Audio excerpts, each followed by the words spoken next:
것도 그렇고요. 이제 그 어떤 회사에 우리가 쉽게 오해하고 계시는 분들이 그 부분이 회사한테 어떤 자료를 제출할 감독관이 제출하라고 하면 그거를 회사가 당연히 응해야 될 거라고 생각해요. 근데 그렇진 않아요. 그렇진 않죠. 왜냐하면 근로감독관이 회사에 제출하다 보면 회사는 그냥 거부를 해버리면 더 이상 강요할 수 없어요. 없습니다. 심지어는 어떤 경우가 있냐면 법원에서 그 증거자료 증거자료 한다 제출 서류 요구를 하죠. 예.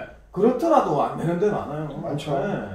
그리고 이제 아까 말씀드리지만 그런 것들은 증거가 명확하지 않기 때문에 예를 들면 검찰 송치가 됐어요. 네. 검찰청에서 뭐를 보고 처벌을 할 수 있겠어요. 상당히 어려운 문제가 된다. 그리고 휴게 시간은 예를 들면 12시에서 1시 점심시간인데 그때 어떤 바쁜 일이 생겼다. 다음 1시에서 2시 쉬어라. 그렇죠. 휴게 시간을 변경하여서 쉬고 있었는데 무슨 소리냐 라고 했을 때 좀 어렵고요. 그러니까 지금 종합적으로 얘기를 하면 아까 단순체불 혼자 하셔도 되고 사실관계를 입증할 수 있는 게 본인이다. 근로자와 사업주가 할 수 있다. 노무사한테 맡겨도 사실관계를 알 수는 없다. 그것도 본인이 좀 여러 가지 자료를 취합해서 할 수밖에 없다. 좀 꾸준히 생활하실 때 마련을 해서 나오셔야 돼요. 그래서 노무사는 준비를 하셔야죠. 계산을 도와드릴 수 있다. 그렇죠. 계산은. 예. 세 번째는 법률적으로 문제가 되는 것들이죠. 예를 들면 평균 임금 계산이 잘못됐다든가, 그런 거. 통상 임금의 계산이 잘못됐다든가, 그래서 퇴직금에 대한 계산이 잘못됐다. 네. 이런 부분들이 요즘에 많이 나와요.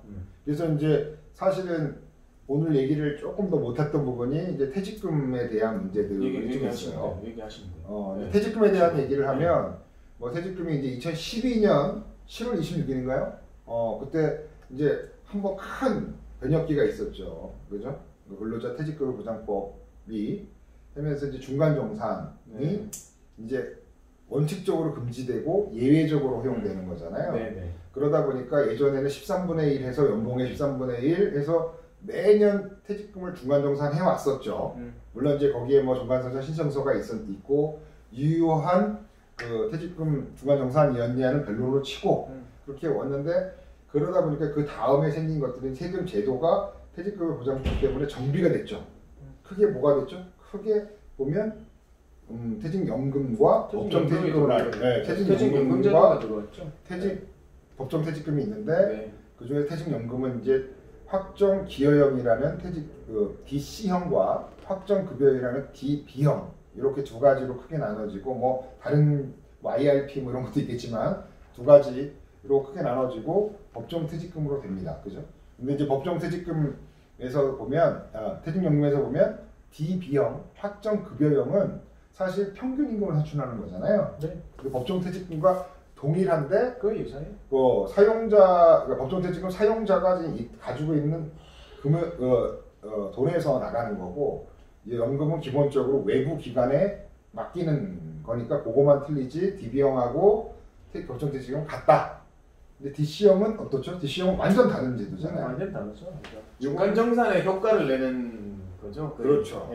예를 들면 내가 100만 원에 들어와서 올해는 100만 원, 150만 원, 200만 원, 250만 원 이렇게 50만 원씩 올라갔다. 그래서 내가 300만 원에 퇴직을 했다.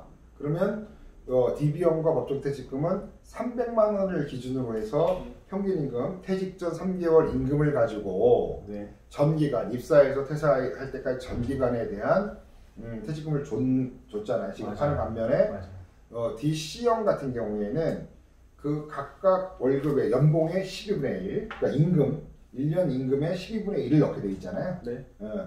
사실 이제 DB형과 법정 퇴직금은 사용자의 이름으로 모든 것들이 되는 거고 DC형은 근로자 계좌로 입금을 하는 거죠. 그죠?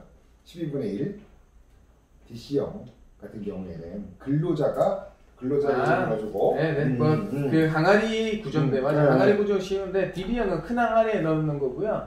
아니 주체가 다르죠. DB형은 이제 사업주 계좌로 쌓는 거고 DC형은 이제 개별 근로자한테 가는 건데 개별 근로자별로 그렇죠. 다 각각 넣어야 된다. 그러니까 이제 100만 원일 때는 100만 원에 12분의 1, 150만 원일 때 120만 원에 12분의 1 이런 식으로 해서 하는 거니까 아까 김용사님 말한 것처럼 퇴직금 중간정산에 효과가 있다. 이 부분인데 이게 그러니까 가끔 이래요. 우리 거래처에 DC형을 하는 데가 있어요.